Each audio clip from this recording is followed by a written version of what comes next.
Shalom, selamat pagi teman-teman. Sebelum kita mendengarkan renungan pada pagi hari ini, mari kita bersatu di dalam doa. Tuhan Yesus, kami mengucap syukur atas hari yang baru serta atas nafas kehidupan yang boleh kami terima di pagi hari ini. Terima kasih pula kami telah diberikan istirahat tidur yang cukup, yang tentunya berguna bagi jiwa raga kami. Tuhan, hari ini kami akan melaksanakan aktivitas kami sehari-hari. Tolong lindungi dan berkati aktivitas kami. Dalam nama Tuhan Yesus, kami berdoa dan mengucap syukur. Haleluya. Amin. Baik teman-teman, ayat renungan pada pagi hari ini terambil dari kitab Roma pasal 2 ayat 13 sampai 15. Roma pasal 2 ayat 13 sampai 15. Karena bukanlah orang yang mendengar hukum Taurat yang benar di hadapan Allah, tetapi orang yang melakukan hukum Tauratlah yang akan dibenarkan.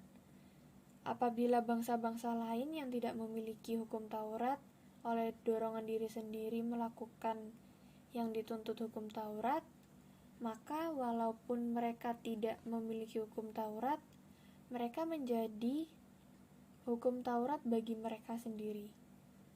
Sebab dengan itu mereka menunjukkan bahwa isi hukum Taurat ada tertulis di dalam hati mereka, dan suara hati mereka turut bersaksi, dan pikiran mereka saling menuduh atau saling membela.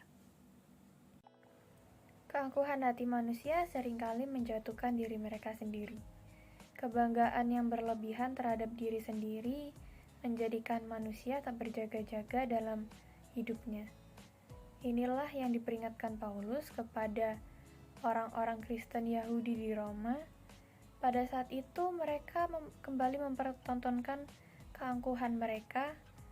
Mereka memiliki tanda rohani yang kelihatan, sedangkan orang-orang non-Yahudi tidak memiliki tanda untuk dijadikan bukti dari status rohani mereka di hadapan Tuhan. Jadi menurut mereka orang-orang Kristen non-Yahudi memang patut dihakimi karena tidak memiliki sarana keselamatan.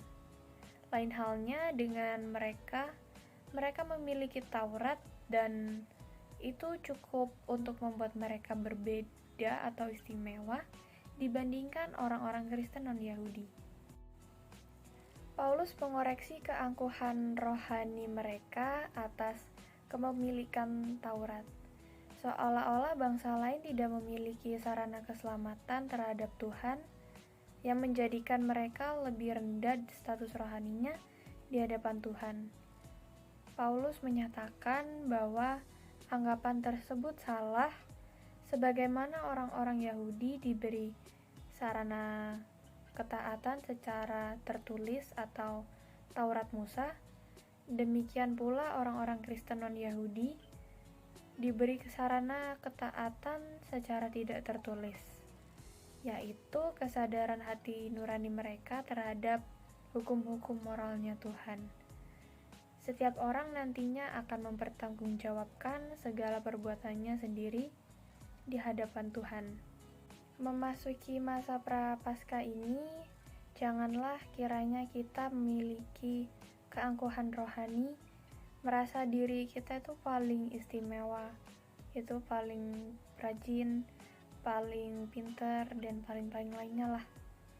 Marilah kita belajar untuk mengendalikan diri, menjadi pribadi yang rendah hati seperti padi, semakin berisi semakin menunduk, dan terus melakukan hal yang baik. Demikianlah kita harus menghindari keangkuhan rohani, karena semua yang kita lakukan nantinya akan kita pertanggungjawabkan kepada Tuhan.